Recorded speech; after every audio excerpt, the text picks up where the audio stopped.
Welcome to The Self-Led Woman. This is a podcast about emotional eating, the experiences that shape our relationships with food, and the path back to self-leadership. These conversations go beneath behavior, held with deep respect for the wisdom of the body and the ways it learned to cope, adapt, and survive. And when we can peel back those layers and meet the parts of ourselves that need care, we begin to see that food was never the problem and we can return to who we really are. I'm your host, Megan Darnell. Let's dive right in. So you know how everyone talks about the holidays like they're supposed to be this joyful time, magical kind of movie. You think about Christmas movies. But for a lot of people, December or Christmas or holidays can feel stressful. Your body might feel tight, your sleep might not be what it normally is, and old food patterns or old thoughts might be coming up for you around food. And you might find yourself thinking, why am I so on edge? Or why am I eating like this again? And nothing might be wrong on the surface, so you're kind of wondering, why is this happening? In this episode, I want to talk to you about emotional eating, the holidays, trauma, and how the body remembers far more than we consciously do. If you're feeling more triggered around food at this time of year, your system is responding to something that it learned a long time ago. So obviously, the nervous system is a little more stressed around holidays. So let's just name the obvious first. Often holidays mean you have to do more work before you take a break for the year. There's financial pressure. There's social events that you may or may not actually want to go to, or maybe just too many social events. Family dynamics, which can bring up a whole host of things for different people. There can be more alcohol, more rich food, and less consistent sleep. Less downtime. Even though we're having a break, it can be filled up. So from a nervous system point of view, that's a lot. And when our system is undergoing this ongoing pressure for, say, weeks at a time, it naturally stays, in some cases, in fight or flight. So you're more alert, you're more braced, and you've just got less space on the inside. And when you're already braced, food can become a really fast way to try and regulate that, to calm us, to numb us out, to feel something, or to just feel less, to get some kind of relief.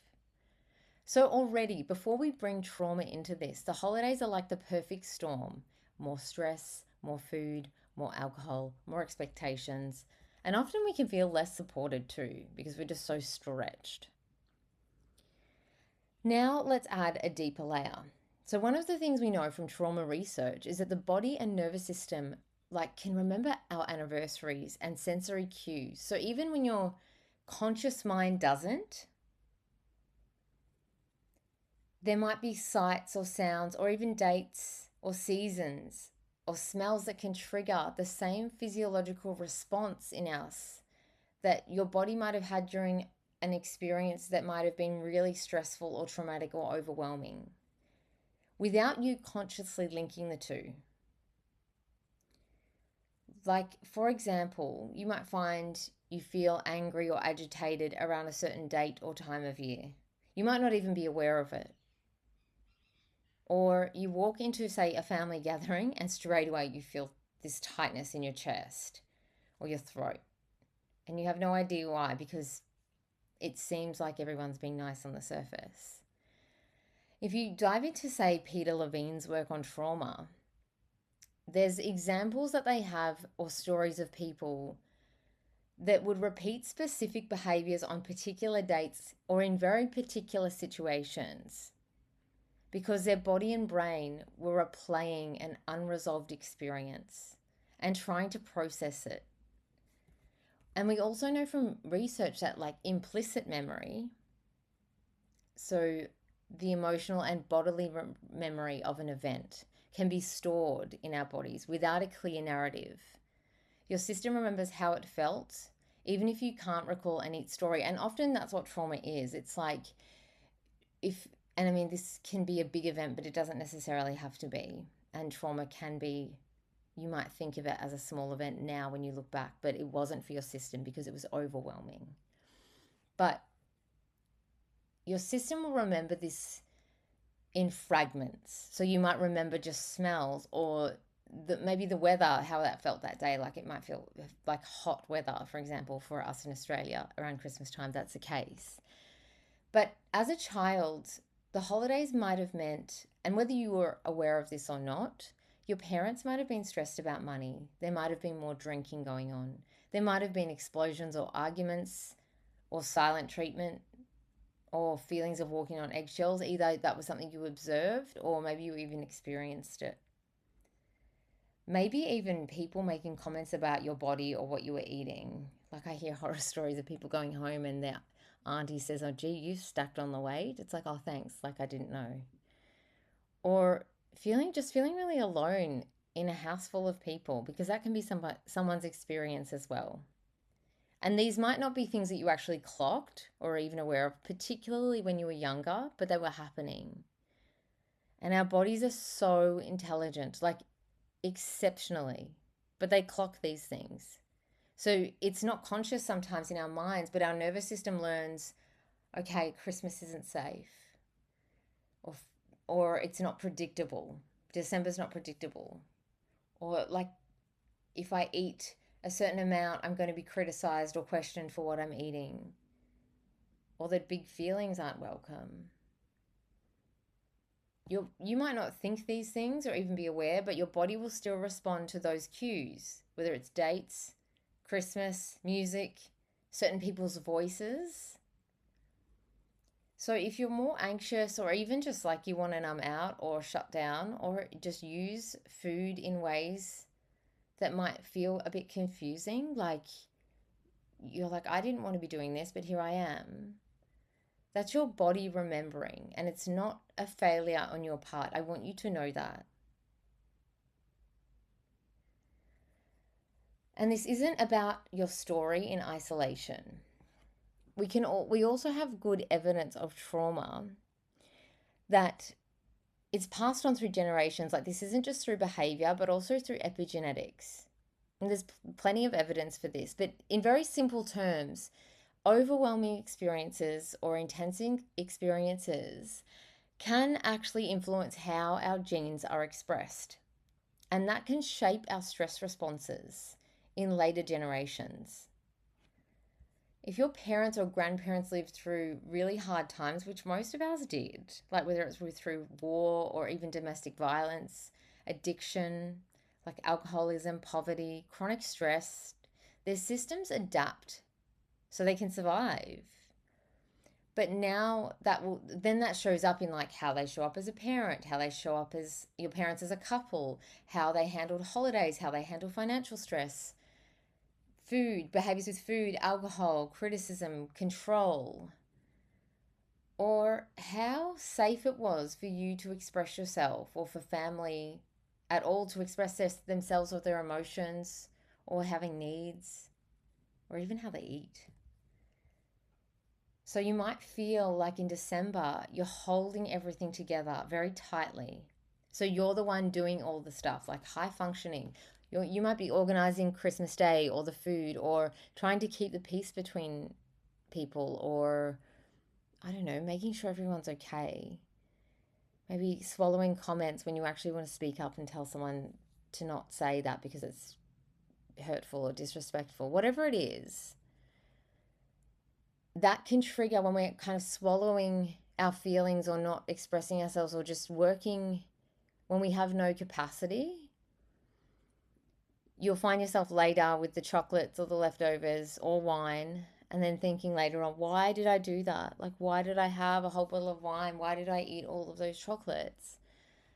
But through an IFS lens, there is nothing wrong with you. But these parts of you are just doing the best they can with the templates that they've inherited.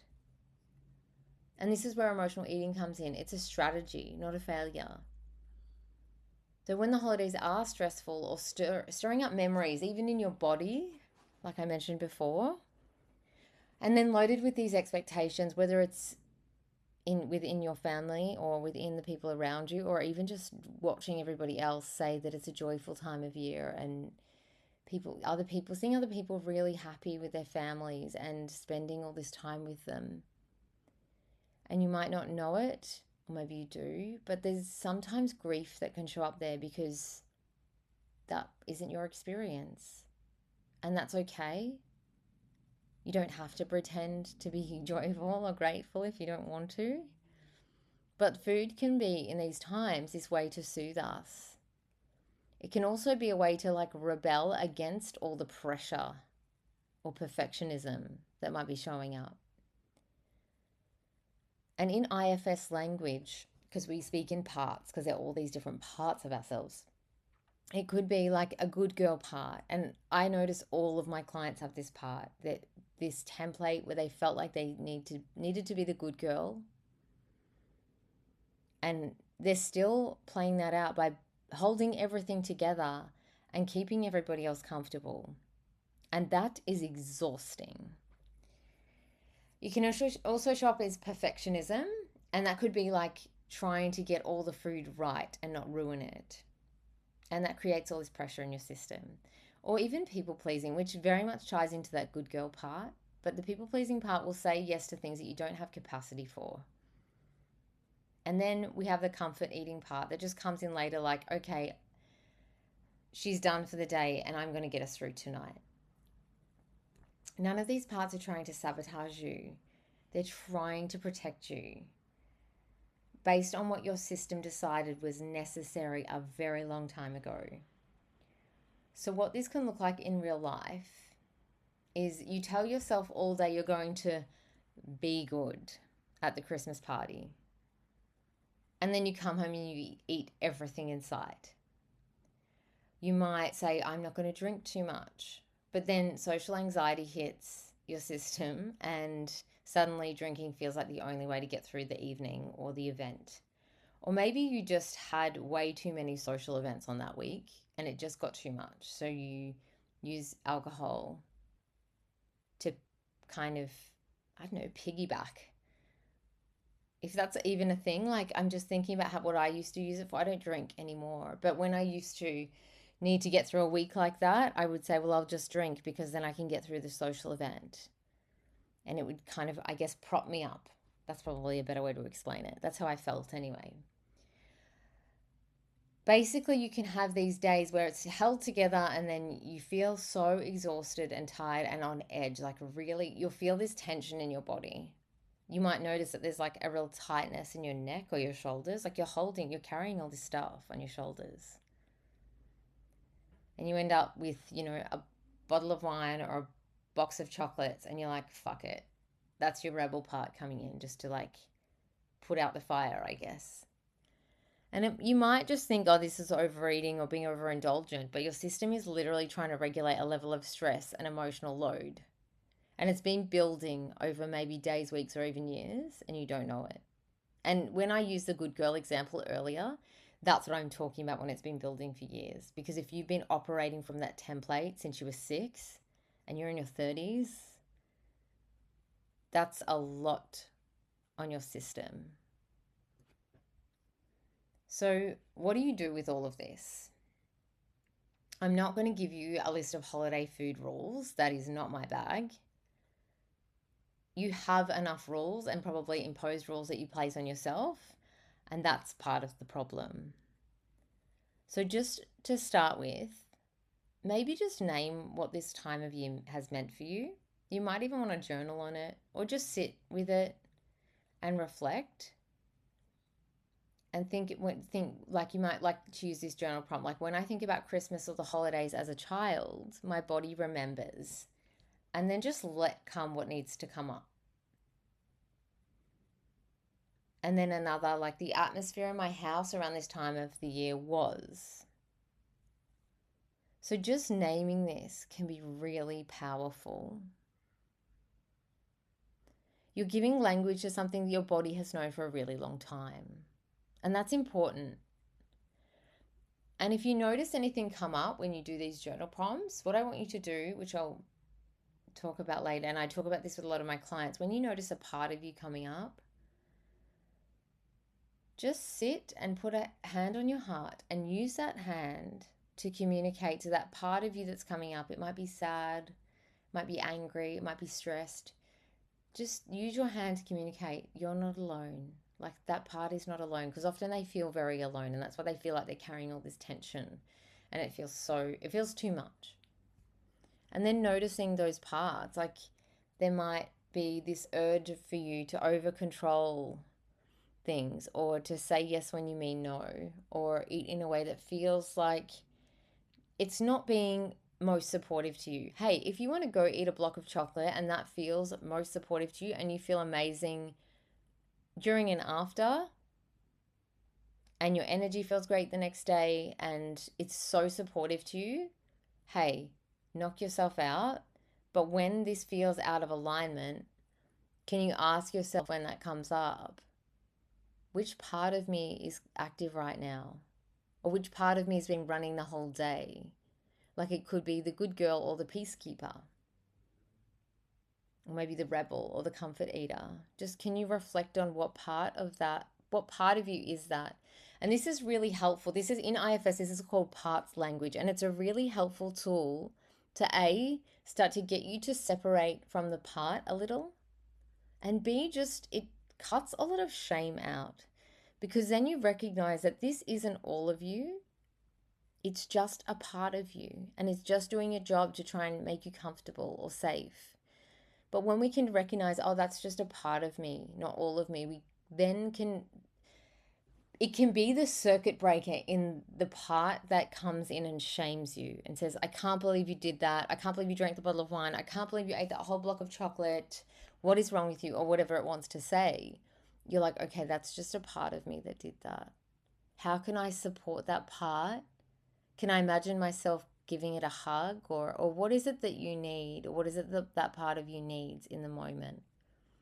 This isn't about going, oh, I feel angry. Okay, that's great if you can identify that, but what does that part of you need? And then offer that tiny moment of contact to it. Like, it doesn't have to be a full therapy process. And that's why I say place a hand on your heart, because you could be out on a walk doing that. You could be at your desk, and if you notice something coming up, pop a hand on your heart. You could just take a step out to the bathroom and just put a hand on your heart and just say, I see you, you're not alone. I know this is a lot. I'm here with you. We're going to get through this. And that's self energy. Self is who we really are underneath all our trauma, all our conditioning. It's the naturally calm, confident, compassionate version of you. And what we want is for self to be more in the driver's seat. And it's okay if it's not. And protectors come in and jump in the driver's seat all the time to do a job. But if we can just let it know we're here too, in self energy, it can go a long way. Also, just lowering the internal pressure that you place on yourself. Like sometimes the healthiest thing for you to do is to not try and eat perfectly or be good at Christmas. If you find that those rigid rules or that perfectionism spikes your anxiety, and then it flips you straight into that all or nothing horrible place, if you just want to loosen them a little bit but with intention, it's actually very like protective for your system.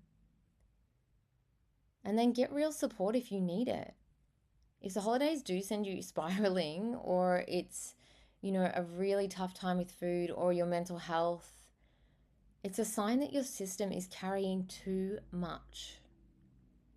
And this is where deeper work with a therapy practitioner can be so supportive. Or maybe there's something else that would be supportive for your system, but also for you to know, or for you to slow down enough to tap into what that might be. And this is us being self-led, right? So if you notice your food stuff getting louder as we head into the holidays, I want you to know that you're not out of control or you don't lack discipline. You're just a human being with a very intelligent body and nervous system. that has lived through a lot, and our body remembers. These parts are trying to protect you. And why that might feel kind of messy, it's also a window into your psyche. It's also a window into you beginning to befriend these parts. Because just like you, they need support too. And if those parts of you can feel supported, and sometimes it can be just that hand on your heart, like you're not alone, I see you, can be just enough softness to kind of open that window a bit more. But the more gently we can understand your system and how it's responding, the more you can begin to show up as that self-led woman you're becoming.